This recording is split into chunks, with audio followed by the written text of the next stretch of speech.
Indo British advanced pain clinic నొప్పి మాయం surgery దూరం ఫర్ అపాయింట్మెంట్స్ 9155515563. అందరికీ నమస్కారం. నేను Swaroopa Potlapalli. Welcome to I dream. భౌతిక సుఖాలను వదిలివేసి జీవించే దశ సన్యాసం. ఓ వయసు దాటిన తర్వాత లేదంటే జీవితంలో కష్టాలను ఎదుర్కోలేక ఇక చాలు ఈ లైఫ్ అనుకుని సన్యాసం తీసుకుని హిమాలయాలకు వెళ్లే వాళ్ళని మనం చాలా మందిని చూస్తూ ఉంటాం. కానీ మలేషియాలోనే మూడో అతిపెద్ద ధనవంతుడి కొడుకు 18 ఏళ్లకే సన్యాసాన్ని స్వీకరించాడు. ఇప్పుడు ఇది ఇంట్రెస్టింగ్ టాపిక్ గా మారిపోయింది. నాతో పాటు లైఫ్ కోచ్ నల్లమోతు శ్రీధర్ గారు ఉన్నారు. ఆయనతో మాట్లాడి ఎందుకు యువత చిన్న వయసులోనే సన్యాసం వైపు ఆకర్షితులవుతున్నారు, దీనివల్ల కలిగే ప్రయోజనాలు ఏంటి అనేది ఆయన్నే సైంటిఫిక్ గా ఆయన ఏం చెప్తారో అడిగి తెలుసుకుందాం. నమస్తే శ్రీధర్ గారు. నమస్తే స్వరూప్ గారు. ఆ అబ్బాయికి 18 ఏళ్ళు ఆజాన్. అసలు అతనికి కూర్చొని తిన్న తరాల పాటు తరగని ఆస్తి ఉంది. అయినా సరే సన్యాసం వైపు వెళ్లారు. ఇది కొంచెం ఆశ్చర్యం గొలుపుతోంది, ఆసక్తి రేకెత్తిస్తోంది. మీరేమంటారు దీని మీద? గౌతమ్ బుద్ధుడు ఎలా వచ్చాడు బౌద్ధంలోకి? గౌతమ్ బుద్ధుడు కూడా అలాగే కదా. సో అతనికి గౌతమ్ బుద్ధుడికి యాక్చువల్గా ఎలాంటి లోటు లేదు. ఎలాంటి లోటు లేని దీని నుంచి ఆటోమేటిక్గా తనకు తానుగా ఒక రకమైన జిజ్ఞాస పెరిగింది. ఏంటి లైఫ్ ఒక పక్క వచ్చేటప్పటికే పైకి అందమైన జీవితం కనపడుతుంది, ఇంకో పక్క వచ్చి దానికి కాంట్రాస్ట్గా వచ్చేటప్పటికే అక్కడ పని చేసేవాళ్ళు కానీ ఒక శవం కావచ్చు, ఇదంతా కూడా అతను ఒక అలజడి రేపెత్తితే ఆటోమేటిక్గా మరి ఏంటి వాట్ ఈస్ ద లైఫ్ అని చెప్పేసి అందరికీ స్టార్ట్ అయింది. అంటే ఇక్కడ యాక్చువల్లీ స్టెప్ బై స్టెప్ ఆలోచిస్తే అతనికి ఎవరైతే 18 ఏళ్ల వ్యక్తి ఉన్నాడో అతన్ని మనం ఒక చిన్న ఎగ్జాంపుల్గా తీసుకుంటున్నాం. కానీ ప్రపంచవ్యాప్తంగా కానీ ఆల్మోస్ట్ 8-9 ఏళ్ల దగ్గర నుంచే పుట్టినప్పుడు 7-8 ఇయర్స్ దగ్గర నుంచే 30 ఇయర్స్ లోపలే చాలామంది సన్యాసం పక్కన పెట్టండి ఆధ్యాత్మికంగా ఎంతో ఎదిగిన వాళ్ళు ఉంటారు. 7-8 సంవత్సరాల వయసు నుంచే వాళ్ళు మిగతా పిల్లల్లాగా ఉండకపోవడం కానీ, ఆధ్యాత్మికంగా కొద్దిగా అడ్వాన్స్డ్గా ఉండటం కానీ, లేదా సన్యాసులోకి వెళ్ళటం కానీ చేస్తూ ఉంటారు. దీన్ని ప్రాక్టికల్గా చూడాలంటే కనుక ఇదేదో జీవితం మీద విరక్తి కాదు, ఇది ఎనర్జీ ప్యాటర్న్స్ అనే దాన్ని చూస్తే సరే చాలామంది గత జన్మలను నమ్మకపోవచ్చు. కానీ గత జన్మ ఉందా లేదా ఇది అంతా కూడా ఒక నామల్లో పద్ధతిలో నేను మాట్లాడట్లేదు. ఏ శరీరమైనా కూడా ఎనర్జీ అనేది శరీరంలో శక్తి క్షీణించినప్పుడు ఏమవుతుందంటే మనం ఇప్పుడు ఈ జన్మలో నేనే ఉన్నాను అనుకోండి, నేను డబ్బు సంపాదన మీద, మూలాధార చక్ర, వీటన్నిటి మీద, క్రియేషన్ మీద, యాక్టివిటీ ఎక్స్ప్రెషన్ మీద, వీటన్నిటి మీద ఉన్నాను అనుకోండి. ఈ లోయర్ చక్రాస్లో ఉంటాను. హైయర్ చక్రాస్ అంటే థ్రోట్ చక్ర, థర్డ్ ఐ చక్ర, ఆజ్ఞా చక్ర, సహస్ర చక్ర, ఈ 3 ప్రాక్టీసెస్ నేను చేయలేదు అనుకోండి. ఈ జన్మలో చాలా జన్మల్లో చేయలేదు అనుకోండి. ఇప్పుడు ఏమవుతుంది, నాకు డబ్బు గురించి అటాచ్మెంటో డిటాచ్మెంటో నాకు గత జన్మల్లో గత ఎనర్జీ ఫామ్స్లో ఈ శరీరము చిక్కి శల్యమైపోయేసి ఈ శరీరానికి సంబంధించిన ఎనర్జీ ప్యాటర్న్ మొత్తము కూడా శక్తి అంతా కూడా సోలులోకి కలిసిపోయేసి ఆ సోల్ ఇంకొక ఫామ్ ఆఫ్ లైఫ్లోకి వచ్చినప్పటికీ సో గత జన్మల ద్వారా నేనేం చేస్తున్నాను, డబ్బు పట్ల వీటన్నిటి పట్ల మమకారం అనేది పోయింది. ఇట్స్ ఓకేలే, లైట్లే సంపాదించేస్తంత అవసరం లేదు, ఓకే మనం నడిస్తే చాలు అని.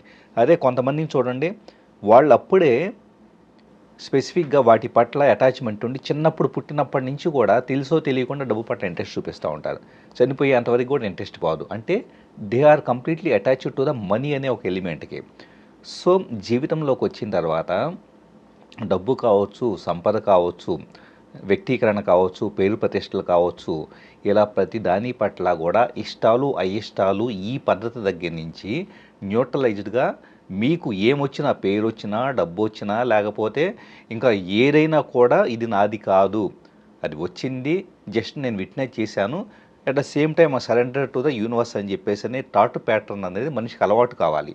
ఈ అలవాటు అయినప్పుడు జన్మరాహిత్యం వస్తుంది. యాక్చువల్లీ ఇప్పుడు ఏమైంది, ఇతని విషయమే తీసుకుందాం. గత జన్మల్లో అతను డబ్బు పట్ల ఎన్నో జన్మల్లో డబ్బు పట్ల వీటన్నిటి పట్ల ఇంట్రెస్ట్ పోయి ఉంటుంది. ఓకే, అతను సంపాదించుకోవాల్సిన అవసరం లౌకిక జీవితం అవసరం ఉండకపోవచ్చు.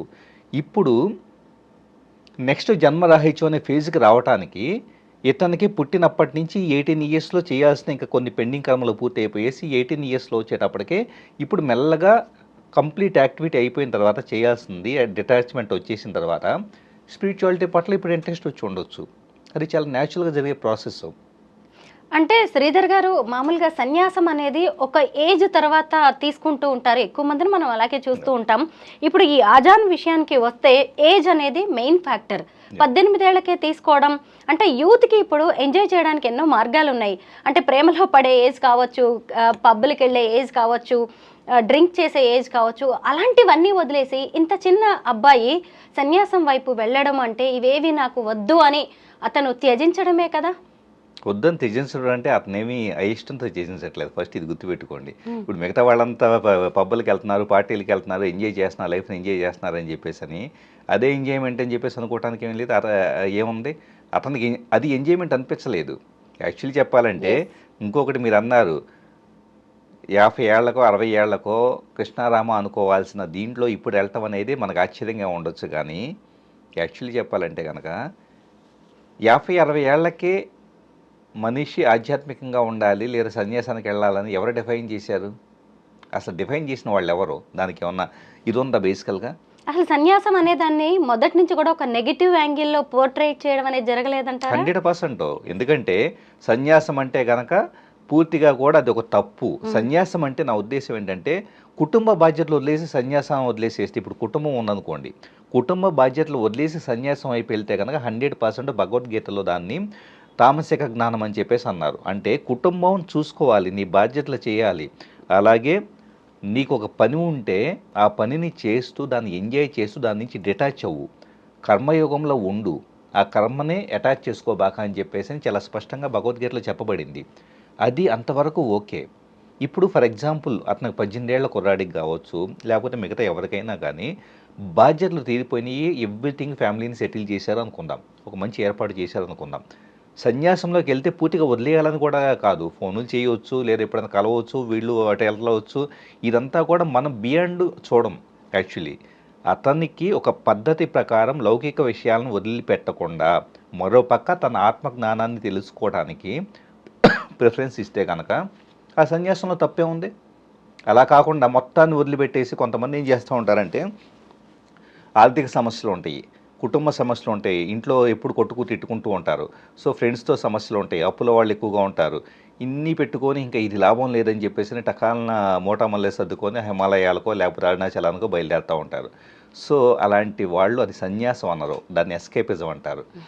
అంటే నువ్వు చేయాల్సిన బాధ్యతల దగ్గర నుంచేసి, నువ్వు పూర్తి చేయాల్సిన దాని దగ్గర నుంచేసి జస్ట్ తప్పించుకొని అక్కడికి వెళ్ళిన తర్వాత ఒక నెల రోజులు 2 నెలలకు వచ్చేటప్పటికి ఆ జీవన విధానమే నచ్చదు. మనిషికి సహజ సిద్ధంగా సంతోషం అనేది ఈ పొజిషన్స్లో లేదు, వస్తువుల్లో లేదు, మనుషుల్లో లేదు అన్నదే సహజ సిద్ధంగా రావాల్సిన జ్ఞానం తప్పించి సడన్గా ఒక్కసారిగా కొంతమంది చూస్తూ ఉంటాం, మంచి ఆహార్యం, మంచి పంచి కట్టుకుంటారు, లేకపోతే కనుక విభూది రాసుకుంటారు, ఇంకా అప్పటికప్పుడు ఒక ఇది పెట్టుకుంటారు. మనిషి ఆహార్యాన్ని బేస్ చేసుకొని నేను ఇంకా సన్యాసంలో ఉన్నాను, నేను సాధకుడుగా ఉన్నానని చెప్పేసి అని కూడా పైకి ప్రదర్శించుకునే వాళ్ళు చాలామంది ఉంటారు. యాక్చువల్లీ ఆహార్యం ద్వారా ఎదుటి వ్యక్తి గుర్తించాలనే ప్రయత్నం ద్వారా వచ్చేది సన్యాసము కాదు ఎట్టి పరిస్థితుల్లో. ఎందుకంటే మీకు అహం ఉంది. ఏం అహం ఉంది? నన్ను జనాలంతా ప్రత్యేకంగా చూసి గురువుగారు నమస్కారం అని చెప్పేసి అన్నానని అహం ఉంది. వాళ్ళు వచ్చేసి ఇంకాస్తూ ఉంటే కనుక నా కాళ్ళ మీద పడు అని చెప్పేసి అని కూడా పీపుల్ కోరుకుంటారు. సో మరి నువ్వు కాళ్ళ మీద పడాలని కోరుకున్నప్పుడు నువ్వేం గురువువి? అహాన్ని జయించినప్పుడు ఏం గురువువి? సో సన్యాసం పేరు మీద కావచ్చు, వీటన్నిటి మీద నిజమైన సాధకులు వచ్చేటప్పటికి ఎలాంటి ప్రచారం కోరుకోకుండా మీరు అన్నట్లుగా బాధ్యతలు పూర్తయిపోతే కనుక, లేదా చేయాల్సిన బాధ్యత లేకపోతే ఆటోమేటిక్గా వాళ్ళ పార్ట్లోకి వెళ్ళిపోతూ ఉంటారు. అట్ ద సేమ్ టైం ఈ మధ్య కాలంలో ఇండియాలో చాలా ఎక్కువగా మనకి ఈ ట్రెండ్ నడుస్తుంది. ఎందుకంటే స్పిరిచువల్గా నాకు ఓవరాల్ దీంట్లో నాకు అర్థమవుతున్న విషయం ఏంటంటే, ఖచ్చితంగా ఇండియాలో ఏ గందరగోళం అయితే ఎంతకాలం పాటు కొనసాగుతూ ఉందో, అంటే లౌకిక విషయాల మీద, వెస్ట్రన్ సొసైటీ యొక్క ఇన్ఫ్లుయెన్స్ మీద, వీటన్నిటిలో దీంట్లో శాంతి లేదు.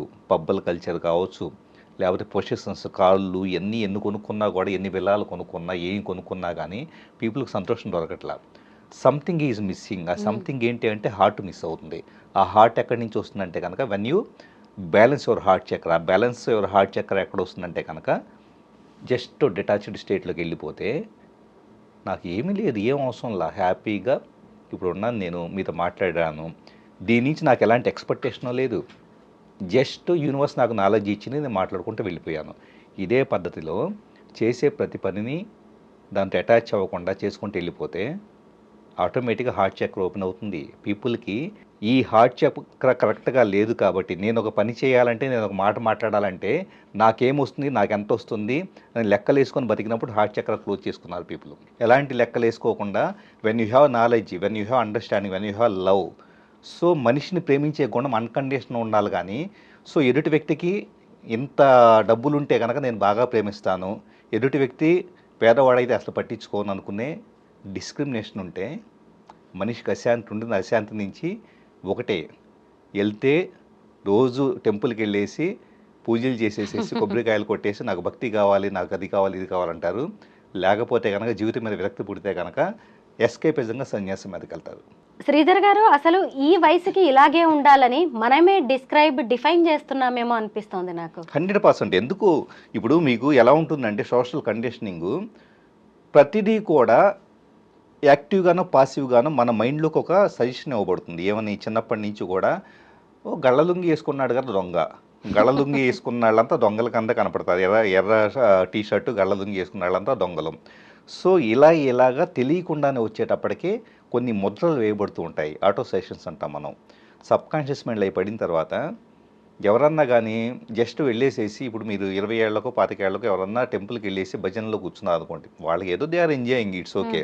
వాళ్ళని చూడంగానే ఇప్పుడు ఏం వయసు అయిపోయింది అని చెప్పేసి అంటారు. వాళ్ళ చాయిస్, వాళ్ళ సోల్ చాయిస్. ఇప్పుడు చిన్న ఎగ్జాంపుల్ చెబుతానండి. యాక్చువల్లీ ఎందుకు పీపుల్ ఎలా తయారవుతున్నారంటే, రామ్ గోపాలమ్మన్ లాంటి వాళ్ళు వచ్చేటప్పటికే వాళ్ళ చాయిస్లో వాళ్ళు బతుకుతున్నప్పుడు సమస్య. ఇలాగా ఎవరైనా కానీ స్పిరిచువాలిటీ అని వాళ్ళ చాయిస్లో వాళ్ళు బతుకుతున్నా సమస్య. అసలు మీ సమస్య ఏంటి, మీ లైఫ్ని మీరు చూసుకోవచ్చు కదా. ఇప్పుడు బేసికల్గా వాళ్ళు ఏదో స్పిరిచువాలిటీలోకి వెళ్ళారు ఉదాహరణకి, ఎందుకు వాళ్ళకి ఏదో అనిపించింది. ఒకవేళ వాళ్ళ మాయ కొద్దీ వెళ్ళారనుకోండి, ఆ మాయ కొద్దీ వెళితే ఆ మాయ అని అర్థమైన తర్వాత మళ్ళీ లౌకిక జీవితంలోకి వచ్చేసి లేదు, balancing of the life it self is the so spirituality అనేది అర్థమవుతుంది. అది న్యాచురల్గా వాళ్ళకి అర్థమవుతుంది. సో మనం ఏం చేస్తామంటే కనుక 50 ఏళ్లకో 60 ఏళ్లకో 70 ఏళ్ళకి వెళ్ళాలి, ఇప్పటి నుంచి ఊరికి ఆధ్యాత్మికత, నల్లమోసేది మొడదా టెక్నాలజీ పర్సన్గా ఉండేవాడు ఈ మధ్య ఏంటో స్పిరిచువాలిటీ మాట్లాడుతున్నాడు, మాట్లాడకూడదా, ఎవరో చెబుతారు మాట్లాడకూడదు అని చెప్పేసి అని. అంటే ఫస్ట్ మనమేంటో, మన నాలెడ్జ్ ఏంటో, మన అండర్స్టాండింగ్ ఏంటో, మన లైఫ్లో ఇంకా అచీవ్ చేస్తుందో దాని మీద మన ఫోకస్ ఉండాలి. కానీ ఎప్పుడు కూడా ఎక్కడ రాళ్ళేద్దామా, ఎవరిని కించపరుద్దామా, ఎలా వ్యక్తిత్వాన్ని ఇచ్చేద్దామని ప్రయత్నిస్తూ ఉంటారు. ఎదుటి వ్యక్తి యొక్క లైఫ్ వాళ్ళ సోల్ కాంట్రాక్ట్. ఒక మాట గుర్తుపెట్టుకోవాలి, ఒక శరీరం రూపంలోకి మన సోల్ వచ్చేటప్పుడు ఈ భూమి మీద ఏం చేయాలి అనుకుంటుందో దానికి సంబంధించి ఒక ప్రోగ్రామింగ్తో ప్లాన్తో అది వస్తుంది. 100% తన చాయిసెస్తో, తన ప్రిఫరెన్సెస్తో తను ఏంటంటే, అందుకని కొంతమంది అప్పటిదాకా ఒకలాగా ఉన్నవాళ్ళు సడన్గా వచ్చేటప్పటికి ఇంకో పాత్రలోకి వెళ్ళిపోతూ ఉంటారు. సో వాళ్ళ సోల్ చాయిస్ని మీ ఎక్స్పెక్టేషన్స్, మన ఎక్స్పెక్టేషన్స్ తగ్గట్లు మనం ఏం చేస్తామంటే కనుక అలా చేయొద్దు, ఇలా చేయొద్దు, ఇలాగే ఉండు, ఎలా ఉండంటే అది జీవితం కాదు. అది సోల్కి స్వేచ్ఛ ఇచ్చినప్పుడే నిజమైన జీవితం. అందుకని ఆధ్యాత్మికతకు మీరు అన్నట్లుగా ఈ టైంలోనే స్పిరిచువాలిటీకి రావాలంటే కనుక ఏం జరుగుతుంది జీవితానం, 50 ఏళ్ల తర్వాత కాళ్ళు నొప్పులు, కీళ్ళ నొప్పులు, ఆ నొప్పులు, ఈ నొప్పులు వస్తాయి. సో వీళ్ళు మెడిటేషన్ చేయాలని కూర్చుంటే కాళ్ళు పట్టేసేస్తాయి. ఇది నా వల్ల కాదులే అని చెప్పేసి అని వదిలేసేస్తారు. సో నిజమైన స్పిరిచువాలిటీ సాధన ఎప్పుడన్నా జరగాలి అంటే వయసు బాగున్నప్పుడే సాధన జరుగుతుంది. ఇప్పుడు మలేషియాకి చెందిన ఈ ఆజాన్ గురించి మనం మాట్లాడుకుంటున్నాం కదా. అయితే ఈ వయసులో ఇతను సన్యాసం స్వీకరించాడు అనేది మనం ఏదో పెద్ద ఇంట్రెస్టింగ్గా కొత్త విషయంగా మాట్లాడుకుంటున్నామేమో, కానీ మలేషియాలో అది కామన్ కావచ్చు. అంటే వేరే దేశాల్లో, ముఖ్యంగా మన దేశంలో స్పిరిచువాలిటీకి ఇతర దేశాల్లో ఉన్న స్పిరిచువాలిటీకి తేడా ఏంటి శ్రీధర్ గారు?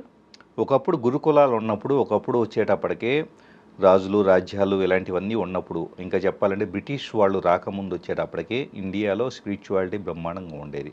చిన్న వయసులో ఉన్న వాళ్ళు కూడా ఆధ్యాత్మికంగా ఎదుగుతూ ఉండేవాళ్ళు. దాన్ని సొసైటీ ఎప్పుడు కూడా వ్యతిరేకించేది కాదు.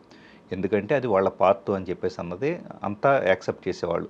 ఉదాహరణకు కుటుంబంలో ఎవరన్నా వచ్చేసి నాకు జీవితం మీద ఇంట్రెస్ట్ కలగట్లేదని ఎవరన్నా చిన్న కొడుకో కూతురో వచ్చేసి చెప్పినా వాళ్ళ మదరో ఫాదరో మెంటల్గా ప్రిపేర్ అయ్యేసి పంపించేవాళ్ళు కూడా. అంత మెచ్యూరిటీ ఉండేది, అంత డిటాచ్మెంట్ ఉండేది. ఇప్పుడు తర్వాత ఇంగ్లీష్ వాళ్ళు వచ్చిన తర్వాత ఏమంటుందంటే మెటీరియలిస్టిక్ సొసైటీ ఎక్కువైపోయింది. సో నువ్వు సంపాదించాలి, నువ్వు మంచి ఉద్యోగం చేయాలి, నువ్వు కుటుంబాన్ని పోషించాలి, నువ్వు ఎవ్రీథింగ్ సంసారం మొత్తాన్ని ఇచ్చేసేసి నీ పిల్లలందరినీ సమాజంలో చాలా గొప్పగా తీర్చిదిద్ది, ఇదంతా అయిన తర్వాత మాత్రమే నీకు చాయిస్ ఉందని చెప్పేసి అనే విధంగా మనిషి కండిషనింగ్ చేయబడ్డాడు. సో అందువలన ఏమవుతుందంటే ఇండియన్ సొసైటీలో డబ్బు సంపాదన నేను ఏంటో నేను సొసైటీకి నిరూపించుకోవాలి, దానికోసం చాలా రాత్రింబగళ్ళు కష్టపడి మనసుకి నచ్చని పనైనా చేయాలి, హార్ట్కి నచ్చని పనైనా చేయాలి, కష్టపడుతూ వెళ్ళాలి. ఈ టైం తర్వాతే నేను స్పిరిచువాలిటీకి వెళ్ళాలనేదేమో చాయిస్ లెస్గా మన సొంత చాయిస్ లేకుండా తయారైపోయింది ఇండియన్ సొసైటీ. వెస్ట్రన్ సొసైటీలో యుఎస్లో కావచ్చు, సింగపూర్ కావచ్చు, మలేషియా కావచ్చు, బాలి ఇండోనేషియాలో కావచ్చు, అక్కడ వెళ్తే ఇండోనేషియా వెళ్ళానండి. యాక్చువల్లీ నేను బాలికి వెళ్ళాను.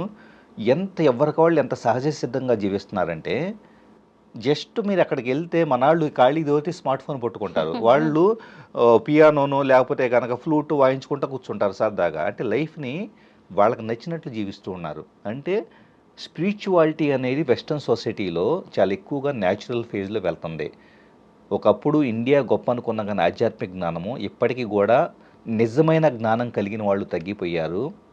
కేవలం పిట్టకథలు చెప్పేవాళ్ళు, లేకపోతే గనక భక్తి పేరు మీద, లేకపోతే మూఢత్వం పేరు మీద మూఢనమ్మకాలు పెంచేసి అలా చేస్తే ఇది అవుతుంది, ఇది చేస్తే ఇది అవుతుంది అని చెప్పేసి జనాలు మభ్యపుచ్చేవాళ్ళు, ఈ టైపు వాళ్ళు ఎక్కువైపోవటం వలన పాపం దురదృష్టవశాత్తు మామూలు సామాన్య జనం కూడా వీళ్ళంతా కూడా పెద్ద జ్ఞానులు, గురువులు అని చెప్పేసి వీళ్ళని నమ్ముతూ, నిజమైన జ్ఞానం అంటే ఏంటి? First you have to liberate from your self.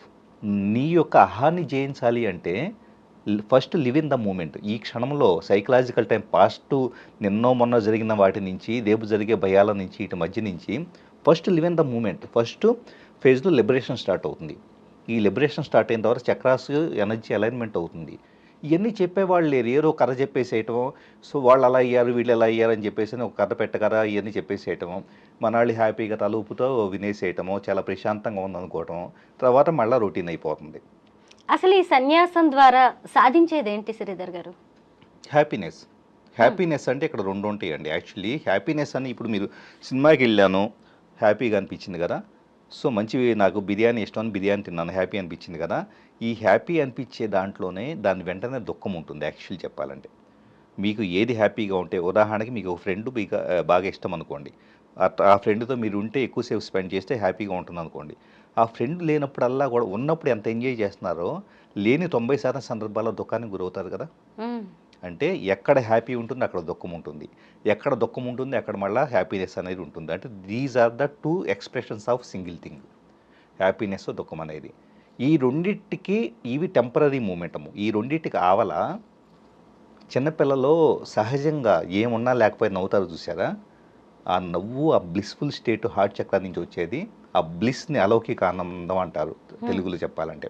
అలౌకిక ఆనందం ఏదైతే ఉంటుందో అది వ్యక్తిని బట్టి ఉండదో, లేకపోతే కనుక డబ్బులను బట్టి, పొజిషన్స్ని బట్టి ఉండదో, ఆ స్థితికి చేరుకోవటానికి ఈ సన్యాసం హెల్ప్ అవుతుంది. థ్యాంక్ యూ శ్రీధర్ గారు, చాలా అద్భుతంగా చెప్పారు. అసలు మీరు చెప్పినంత బాగా ఈ సబ్జెక్ట్ గురించి ఇంకెవరు చెప్పలేరేమో అనే ఫీలింగ్ నాకు వచ్చింది. Thank you so much.